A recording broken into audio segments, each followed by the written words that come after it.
It's Rainy with No Idle Hands, and I'm coming back with an update on my dollar store quilt. Now, I've been a little busy doing some other things. If you are a regular to my channel, you have seen that I've taken up the knitting challenge for St. Jude's, which takes up some time every day.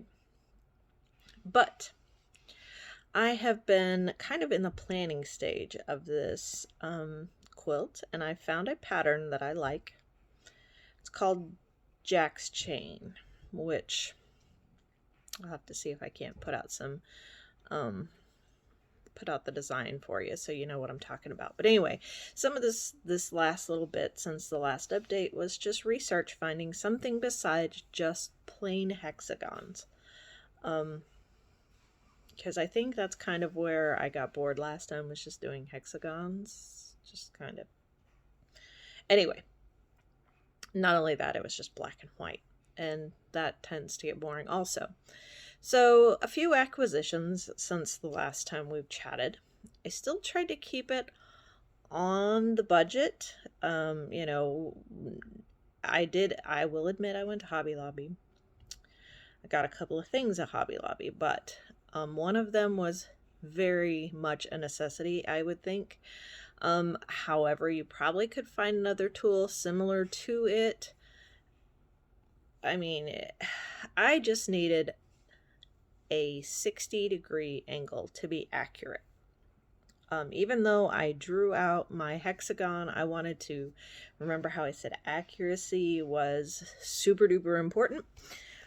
Well, I'll just show you what I got. So hold on. Okay, so this little thing is a ruler, and I will use it. Truth be told, I probably will never. This will always be in my stash from now on. It's nice and small and portable.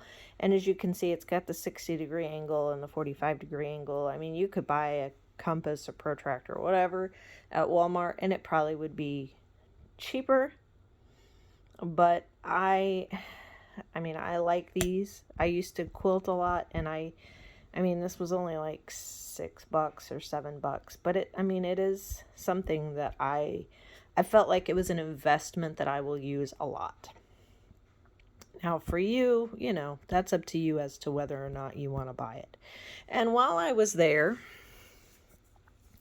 I got some thread because, and it was like $1.99. Yeah. $1.99 for thread. I did not want to use that cheap. Let me show you. This was the thread that came in the sewing kit, and it's probably fine for sewing on buttons and stuff, but if I'm going to make something that's going to last, I really felt like I needed to get some decent sewing thread. So that was the two things I got at Hobby Lobby. So that was probably about $10.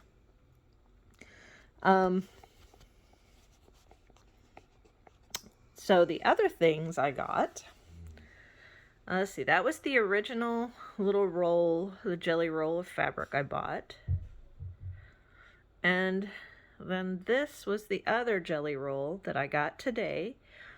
Both $5 for 15 strips at Dollar Tree.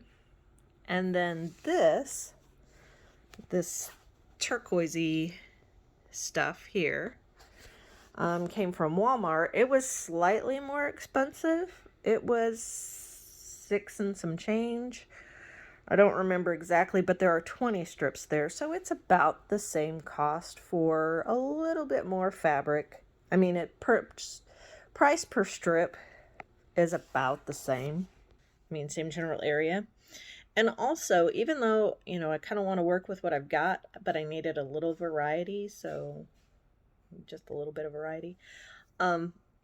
So that I didn't, so all the blocks don't look the same. I'm going for a scrappy look. And I was looking on Amazon. You can get stuff on Amazon too. if you are frugal with your shopping, you can find stuff just as cheap. Now, I know my goal was to try to stay, around $5, $6. You're not going to find it that cheap on Amazon. But I think I figured these were like 30 something cents a strip or 40 something cents a strip. Can't remember. Anyway, when I did the math, there is some fabric on Amazon that is actually cheaper, but you have to pay like $15 or $20. So you have to get like 50 strips at a time or 40 strips at a time versus, which I ended up with 30 plus 20, 50 strips altogether. So, and I spent about $16 so far on fabric. I mean, it's still less than $20, but the goal here was to try to keep it small, small amounts at a time, so that it's not so hard on the budget, and to try to just not go out and buy like the most expensive thing I could find, to try to keep it cheap. So let's see if I can put some of these together for you so you know what I'm talking about as far as my design. So, hey, yeah. And let's talk about reusing. So I like Trident gum, right? So I save the little container and I keep my squares in here to keep them neat. So that was the cost of the gum. So let's see. So Jack's chain goes something like this, and you're probably not going to understand it until I actually start putting it together.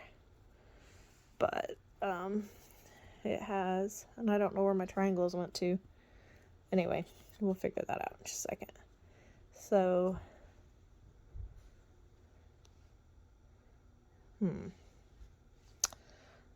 shoot. Where did my triangles go? I swear I just had them. Oh, there they are up there. And so this is super hard to do when I'm trying to make a video.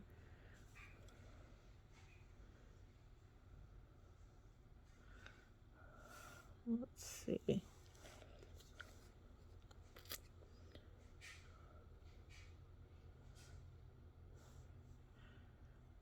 And I may actually have to get my reference back out because I'm having a hard time getting these things together. But anyway, it's a combination. Let's see. Let's put some of these. Hold on. Let me pause you for a second. Okay, I'm back. So I got it. So basically what it is there is a hexagon in the middle, and then for each flat surface of the hexagon, you put a square. And then around, so every flat side of the hexagon, there's going to be a square that butts up against the straight edge. And then in between each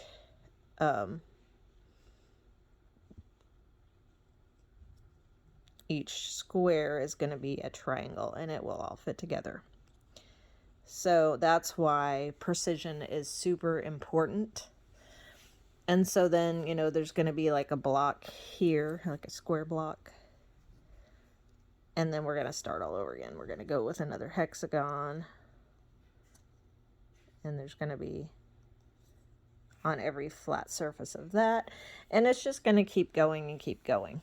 So I haven't really decided how I want to utilize these fabrics. I may say, well, I'm gonna, for all of the hexagons, I may do this one, and for all the squares, I may do this one, and for all the triangles, I may do this one. Who knows? Or I may rearrange it a little bit And because I had thought about getting some neutrals and doing like neutrals, like taking the gray out and the whites out, you know, and putting them in a pile. Because obviously this one is going to take more fabric than either of these two.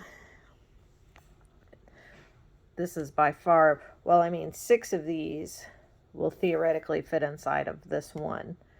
And, well, this isn't going to fit equally, but there's probably, you could almost fit, I mean, you could probably almost get square inch wise or square centimeter wise, you could probably almost get 2 of these and 1 of these.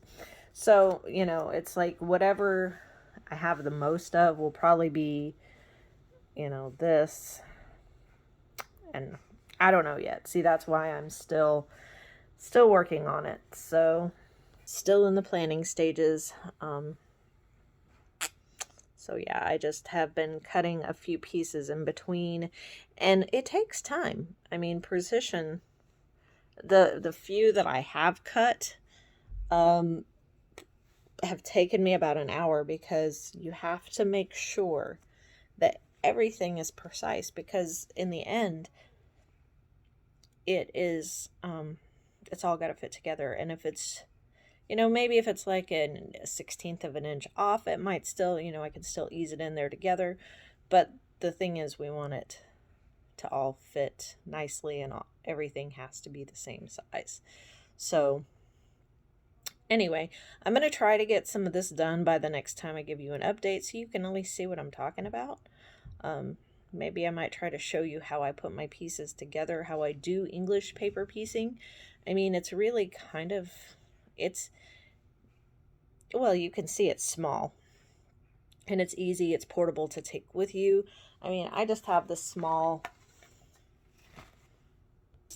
just this small little bag to keep it in, you know, and all of the supplies I have thus far fit in that little bag. Even the index cards that I've been using, which now that I've got another jelly roll, I don't think the index cards are going to fit in there. But it did all fit in there together until I got that third jelly roll. So, but yeah, I mean, it's a tiny little bag. So this makes a good car project. You know, just keep, and if you're like me and you can't sit still, you can't have still moments. I mean,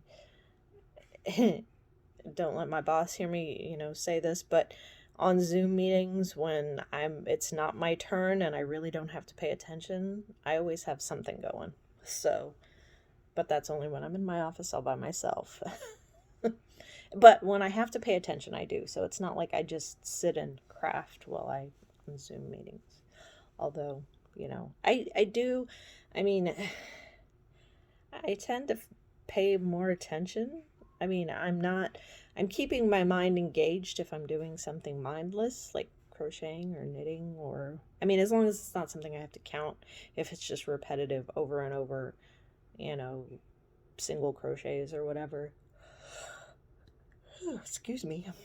But anyway, that's another story for another time. So this is a good project to go. It's nice and small and easy, and it'll take you forever, but it's okay. I mean, you know, what else do we have to do? It's good to fill those moments when you don't have something else to do. So thank you for watching. I'll catch you on the next one with the next update.